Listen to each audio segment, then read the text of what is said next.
Yo leí una historia separada por un hombre que no era cristiano y decía que Josué que era una persona que trataba muy bien a la gente. Era una persona que no maltrataba a la gente. A veces la gente, cuando no pasamos por ese proceso y empezamos a tener posiciones, ¿verdad? De dedazo que le llamamos, o posiciones porque el pastor te dice eres el líder de jóvenes, o posiciones porque el pastor te dice bueno, a partir de hoy eres el líder de Ujieres y mañana es el líder del coro y ya eres líder de jóvenes, y empezamos a tener posiciones en el que nosotros tenemos, de alguna manera podemos tener control sobre la gente o algo así, cuando no hemos pasado por ese tiempo, por esos tiempos en donde Dios nos tiene que afilar. Normalmente la gente maltrata a las personas. ¿Sabes por qué? Porque no ha sido afilada, no ha sido llevada, no ha sido tratada por Dios. Jesús vivió en Nazaret.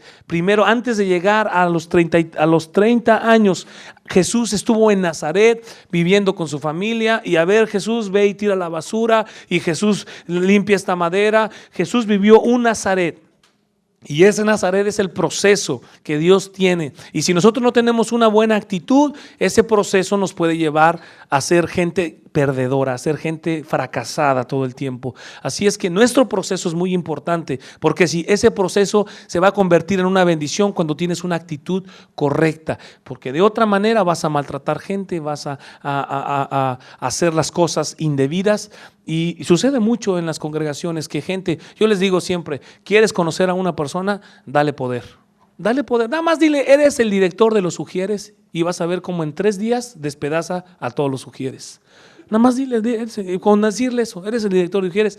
Si no ha pasado por un proceso, si no tiene una buena actitud, que ha sido afilada y ha pasado por ese proceso en el que dice, yo tengo la madurez, y sabe quién es, va a destruir a la gente y va a pelear y esto. Yo me acuerdo una vez, le dije, oye, tú vas a ser, a un joven, le dije, tú vas a ser el director aquí creo que sí, era de decanes para el Congreso, y ya se había peleado con todos. Ya, no, que yo mando, que a mí Hugo me dé autoridad, y luego viene y me dice, no, yo quiero que públicamente me des autoridad. Espérate, man, tú estás mal. O sea, la autoridad no es así.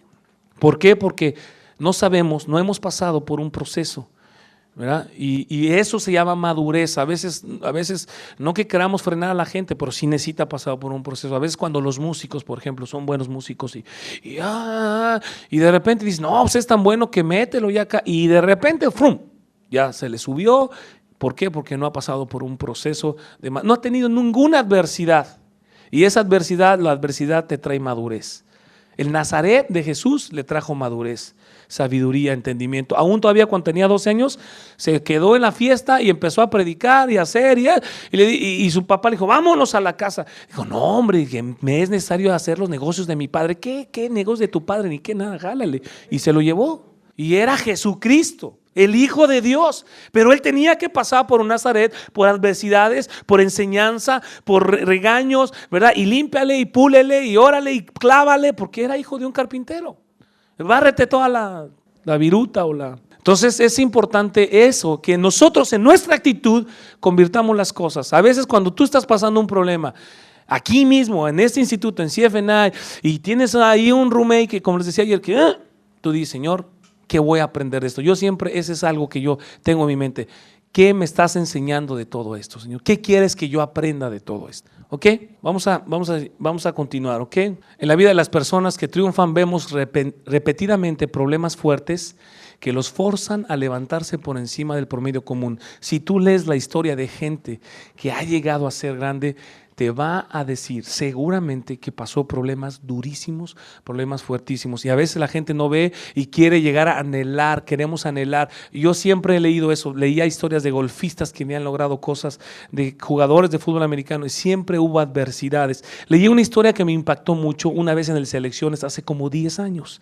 Esa historia decía que este hombre, él quería de alguna manera hacer un maíz aquí en los Estados Unidos mejor que cualquier maíz que existiera, porque decía, es que el maíz común que hacen no es bueno para que se coma, sino puede haber un maíz mejor. Y entonces la gente le empezó a decir, no, el proceso que estás llevando es tardadísimo, es muy caro, no puede ser. Y él dijo, no, sí, yo lo voy a lograr. Y invirtió su dinero, invirtió su casa, invirtió y puso. En práctica la gente se burlaba de él, la gente decía que no, y él dijo que vivió pobreza por algunos años porque me invirtió todo lo que tenía, pero ese hombre que decidió lograr hacer un maíz mejor, es el hombre que inventó el cereal. Y ahora pues ya se imaginarán que ha de ser muy pobre, pero él inventó ese maíz que se llama cereal, los cornflakes de Kellogg's, ¿verdad? Entonces, a veces las adversidades nos llevan, ¿verdad? Y depende de nuestra actitud con lo que tomemos, nos podrán afilar o nos podrán destruir. Déjeme ver algo. Sabremos si nuestra actitud está en un carril apropiado cuando seamos como el modesto hombre de negocios cuya tienda de ropa estaba amenazada con desaparecer. La tienda de una cadena nacional se había instalado allí y había adquirido todas las propiedades de alrededor. Imagínense este pobre con su tiendita allí, ¿verdad? Este hombre muy particular se rehusó a venderles y dijo, muy bien, entonces le dijeron, muy bien, entonces construiremos alrededor tuyo y te envolveremos con toda nuestra empresa, le dijeron al pequeño comerciante que estaba ahí. Llegó el día cuando el pequeño comerciante se encontró encerrado con una nueva tienda por departamentos, rodeado por ambos lados a su pequeño negocio. Los cartelones de los competidores anunciaban gran inauguración. El comerciante puso un cartel a todo lo ancho de su tienda que decía entrada principal. A pesar de que lo rodearon, cuando tu actitud es correcta, dices, yo voy a estar aquí porque Dios me ha puesto aquí y ninguna adversidad te va a lograr que des paso atrás, sino que tu convertirá las cosas adversas en bendición. ¿Ok? Punto número 6. Continuamos. Nuestra actitud puede darnos perspectiva positiva, o sea, que tengas algo de que seas positivo. Nuestra actitud puede darnos un poco común perspectiva positiva. A veces somos negativos por nacimiento. Se ha observado la gran diferencia metodológica y los resultados logrados por un pensador positivo y una persona llena de temor y aprensión. Si tú eres una persona que tienes temor normalmente y eres aprensiva y te da miedo y ir adelante y lograr cosas, te voy a decir una cosa, tu actitud necesita cambiar hacia tener una actitud positiva, una actitud con un sentido común positivo, que no veas todo negativo, que no veamos siempre el lado negativo, sino que veamos el lado positivo. Esta se las dije ayer, el ejemplo cuando Goliat vino contra los israelitas, todos los soldados pensaron, es tan grande que jamás podremos matarlo. Y David pensó, es tan grande que no puedo fallar. Es tan grande que no puedo fallar. ¿Les gusta esa o no? A mí me encanta. La voy a hacer mía. Es más, yo la escribí. David miró al gigante al mismo y pensó, es tan grande que no puedo perder. También aquí dice. David miró al mismo gigante y pensó, es tan grande que no puedo perder. Y no perdió. El presidente Moody de Bible Institute, ¿cuántos han leído el diccionario de Moody? Cuenta una historia de un escocés que era excelente trabajador y esperaba que todos los hombres a su cargo lo fueran. Sus hombres le tomaron el pelo diciendo, Scotty, ¿no sabes que Roma no se construyó en un día? Sí, respondió, lo sé, pero yo no estaba como capataz en esa obra. A veces necesitamos tener un sentido positivo de las cosas. A veces te dicen, no has sabido que aquí en el instituto nunca han hecho nada los hispanos. Sí, pero es que nosotros no estábamos, antes no estábamos nosotros, ahora estamos, ¿no? Ahora estamos aquí, así es que abróchense el cinturón, porque va a suceder algo increíble, ¿ok? El individuo cuya actitud le hace mirar la vida desde una perspectiva enteramente positiva, y no siempre es comprendido, es lo que algunos llamarían una persona que no tiene límite. Me encanta eso. En otras palabras, es una persona que no acepta las limitaciones normales a la vida como la mayoría. Si tú aceptas los límites, te dicen, no se puede. Es renuente a aceptar lo aceptado. es renuente a aceptar lo aceptado, solamente porque es aceptado antes de aceptar una derrota. No, pues ya mejor acéptalo. ¿Te ha pasado a ti que dices, ya mejor acéptalo? Y a veces a mí me han llamado, a mí personalmente, eres un necio. Le digo, no soy un necio, es que yo no voy a aceptar lo que todo el mundo acepta. Yo sé que yo lo puedo lograr y yo sé que lo voy a hacer. Y si yo lo voy a hacer, no, pero es que acepta. No, yo lo voy a hacer. No sé cómo lo voy a hacer, pero lo voy a hacer. No, pero es que acepta mejor porque ya mucha gente lo ha intentado. Ah, pues mucho gusto, yo lo voy a lograr.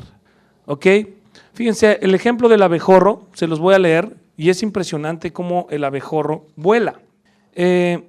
Según una teoría de aerodinámica, fíjense bien, demostrada en pruebas realizadas en el túnel del viento, el abejorro es incapaz de volar debido al tamaño. El abejorro es muy grande, debido al tamaño, peso y forma de su cuerpo en relación con la envergadura de sus pequeñas alas. O sea, científicamente es imposible que el abejorro vuele. Lo han probado y dicho, no es posible que por el tamañote que tiene y sus alitas que tiene pueda volar, ¿verdad? Su cuerpo es raro. El volar es científicamente imposible para él. El abejorro, ignorando esta teoría, escucha bien, la palabra es esta, ignorando esta teoría científica, va y vuela de cualquier manera y hace miel todos los días. Ignora la teoría. A mí a veces no me gusta saber mucho la teoría de las cosas porque digo, es que entre más sé la teoría, yo sé que lo voy a hacer, lo voy a lograr. ¿Cómo lo voy a lograr? No sé. Cuando nosotros, mi esposa y yo recién nos casamos, bueno, también nos cambiamos de casa, y yo iba a un fraccionamiento, ¿cómo me acuerdo? De un fraccionamiento que me encantaba, era un club de golf, y yo le decía a mi esposa, ¿cómo me gusta aquí? Y yo le dije, un día vamos a vivir aquí. Es más, creo que éramos novios cuando yo le dije, vamos a vivir un día aquí. Me dijo, no, pues aquí está bien caro. Y pues, muy caro el terreno. Y ¿sabes qué? Le dije, yo voy a vivir aquí. Aquí vamos a vivir. No, pero parecía imposible, ¿no? ¿Verdad? Íbamos empezando. El dinero, bueno, pues estábamos ahí saliendo. Y yo decía, pero ¿sabes qué? Yo sé que podemos comprar. No, los terrenos aquí son carísimos.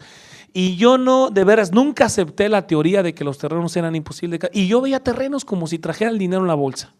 Yo iba y veía un terreno y veía todo y yo sabía que sucedería. Y veía otro terreno y lo veía y hasta me enseñaban y me llevaban, oye, que acá tengo un terreno, y me llevaba unos amigos que teníamos por ahí y veíamos los terrenos y aquí y acá. Y yo como si trajera dinero, yo decía, algo va a suceder, pero era imposible porque eran mucho dinero lo que valía un terreno, ¿verdad? Y ya yo dije, ahí vamos a vivir. Y de repente un día me habla una persona y me dice, oye, hay unos terrenos que el banco dejó en garantía hacia el fraccionamiento, hacia el club de golf, para que se construyera totalmente, y ya los tienen ahí, desde ahí, y los quieren vender. Y me dice, ¿quieres comprar uno? Sí, le dije sí, y yo no tenía dinero. Y entonces fuimos y vimos los terrenos y dijimos, híjole, están increíbles, están muy grandes, más grandes que los normales, ¿verdad? Y mi esposa me dice, ¿de dónde vas a sacar dinero? Y entonces le dije, no sé, pero yo nunca me imaginé que cuando llegamos al banco, nos dijera el banco, no, pues solamente necesitamos un pequeño enganche y pagos. Y para que en México haya eso es muy difícil. Y pagos bien bajitos y el terreno baratísimo. Entonces dijimos, bueno, yo dije, lo compro. Y no tenía ni para el enganche. Y dije, Dios, tú me vas a dar. Me dijo, ¿cuándo? Pues el miércoles. Y yo dije, Dios. Y me acuerdo que me pagaron un dinero, exactamente la misma cantidad que me pedían. Y yo fui y di mi enganche y ya teníamos nuestro terreno. Y luego mi esposa, voy a empezar a construir. Compré el terreno, estaba viendo la fecha, compré el terreno un 20 de noviembre. Y le dije, voy a empezar a construir una cabañita para ti, para mí, para que no paguemos renta en ese departamento.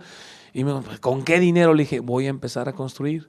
Y el 1 de diciembre tuve un poco de dinero y compré un camión de grava, que es piedra, un camión de cemento, 2,000 ladrillos, y empecé a construir mi casa. Y contraté un albañil y empecé a construir mi chaletito que quería. Y empezaron. El 1 de diciembre ya estaba mi obra en mi terreno.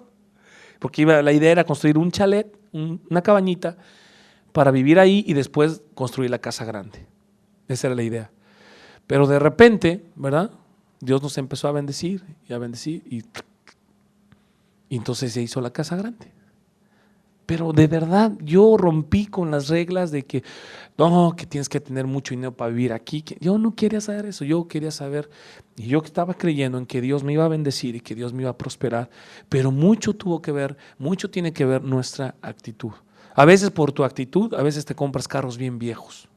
No, aquí poquito, hay que empezar de poquito. Y yo no te digo que te endrogues, yo no te digo eso, pero yo te digo que a veces nuestra actitud hace que, mira, ve y encuentra, a veces hay carros buenos que la gente te da oportunidades buenísimas para comprarlos, pero por la actitud de pobreza que tenemos, nos vamos a las cosas así, no, aquí humildemente, hermano, aquí.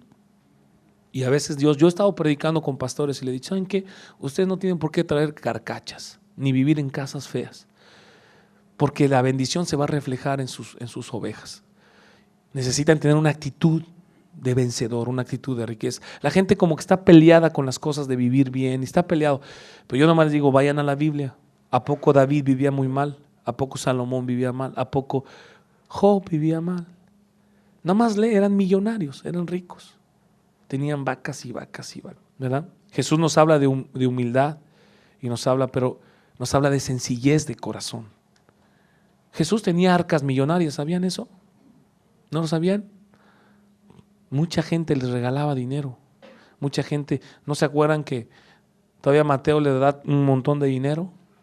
Le dice, te voy a dar esto más esto. ¿Y dónde se fue todo ese dinero? A las arcas. ¿No ven que dice la palabra de Dios que Judas se robaba el dinero de la bolsa que traían llena de lana? Traían un montón de dinero. Y cuando veían necesidad, dice que traían una bolsa y Judas sacaba dinero y se lo clavaba. Pero ahí traía Jesús a su tesorero, que era Judas Iscariote. El que lo traicionó era el que cargaba el morral lleno de dinero. Lean la Biblia. ¿No la han leído? ¿Están en un instituto y no la han leído? Ok. Ya no me sigo porque ya les he predicado de lo importante que es. Ok. Esta estructura mental permite a una persona comenzar cada día con una disposición positiva. Les contaba de la historia de un elevador en donde esa persona un día se despierta y se mete al elevador feliz y contento, positiva, y un elevador de oficinistas, y entra otro oficinista ahí con una cara amargada y el otro, tengo gozo en mi alma, gozo. Y el otro amargado le dice, ¿qué? ¿Por qué? ¿Qué hay para que estés tan contento? Y el otro dice, ¿sabe qué? Nunca había vivido este día, por eso estoy contento. Necesitamos aprender a tener una actitud positiva todos los días de nuestra vida. A un gran artista le preguntaron a la edad de 83 años cuál consideraba su mayor obra de arte, a lo que contestó, la próxima. A los 83 años, ¿cuántos años tienes?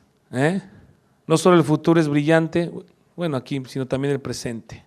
Nuestra actitud no es automáticamente buena por el solo hecho de que seamos cristianos. No es automáticamente buena por el solo hecho de que seas cristiano. Tú dices, yo soy cristiano, ya tengo una buena actitud. Mentira. Podemos tener pésimas actitudes a pesar de ser cristianos. Les repito, yo he visto músicos que tienen pésimas actitudes. Yo he visto pastores que tienen actitudes horribles. Pastores que predican y son los ungidos de Dios y se salen por la puerta de atrás porque no pueden tocar a la gente. A eso no nos llamó Jesús. La actitud de Jesús no fue una actitud como esa. Jesús siempre convivió con los hombres.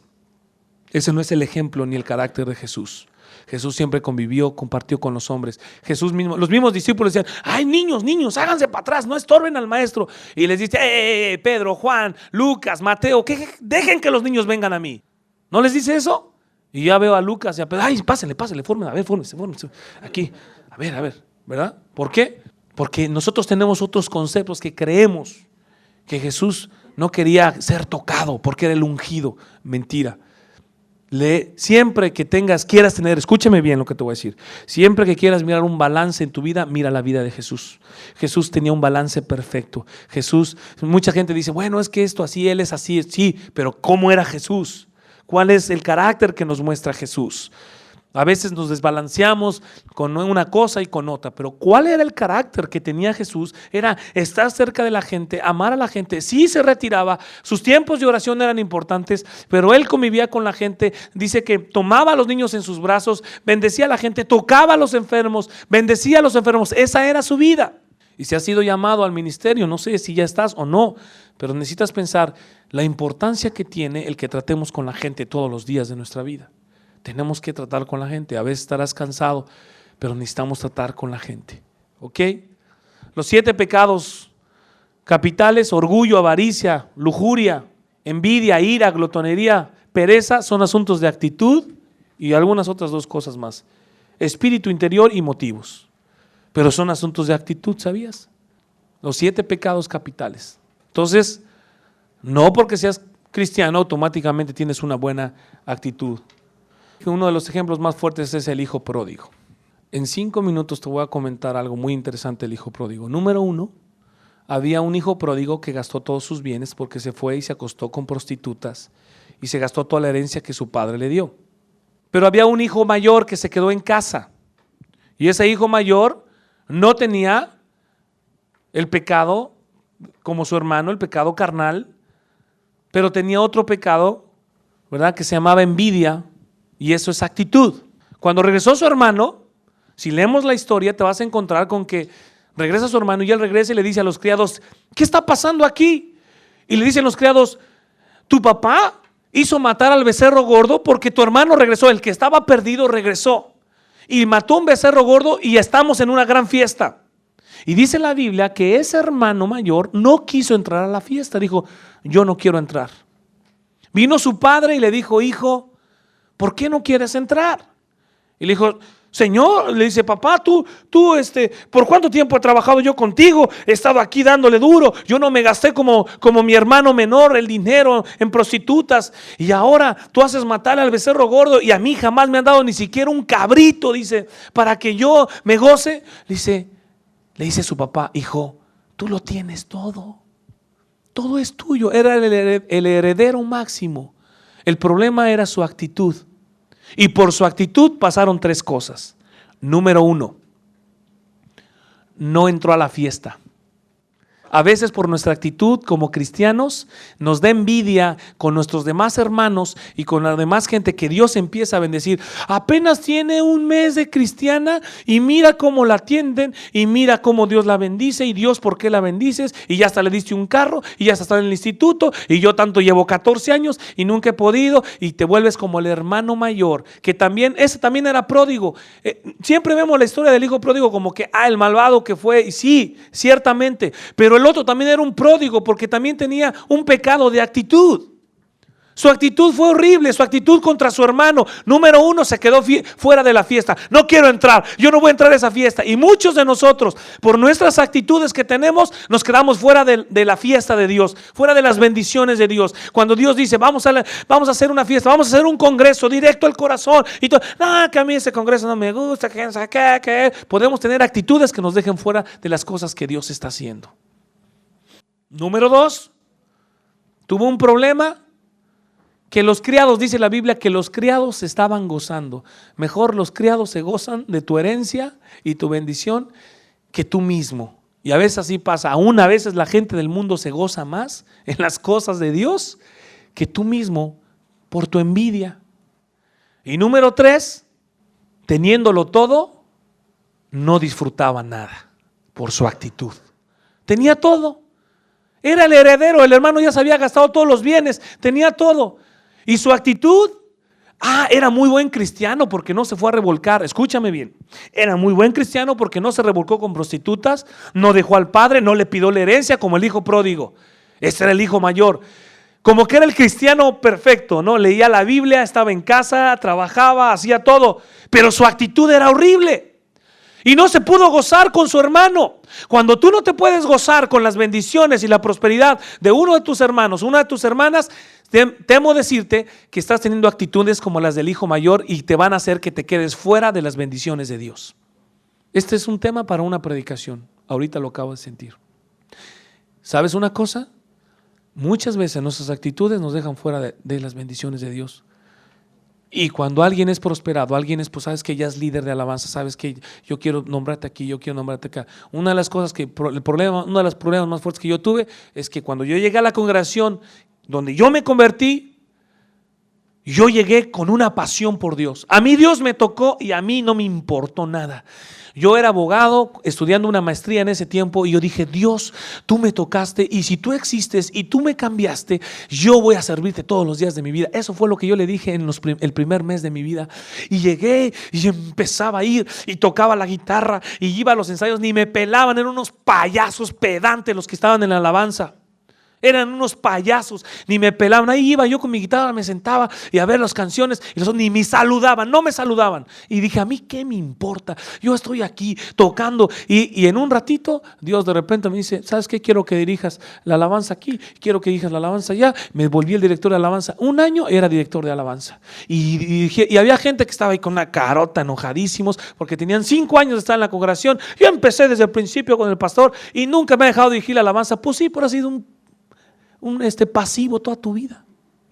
Ahí estaba, ¿verdad? Enojadísimo.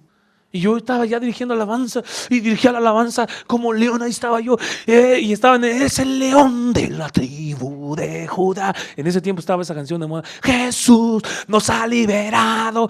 Y era alfombra y hasta polvo levantaba yo con la... ¿Sí o no? Se reían. Y dice, este cuate levanta polvo.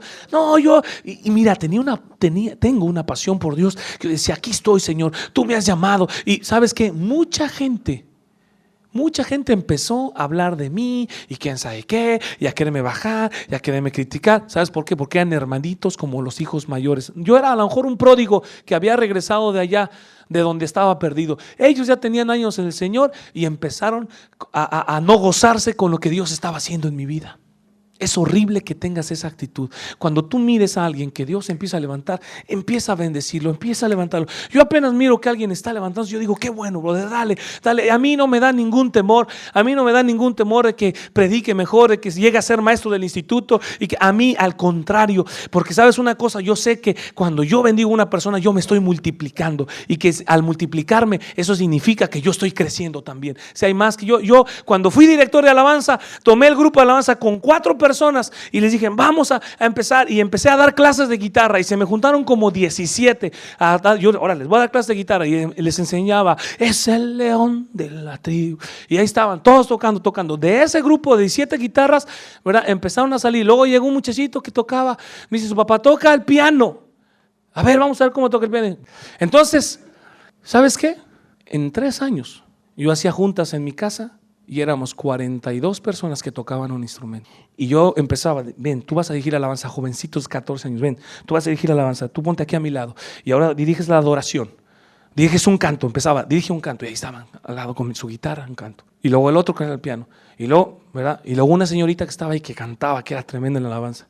Actualmente hay 3 directores de alabanza que han grabado discos, que dirigen, que viajan por Europa, que fueron multiplicados porque yo decidí. Y uno de ellos hace tiempo todavía dijo, ¿sabes qué?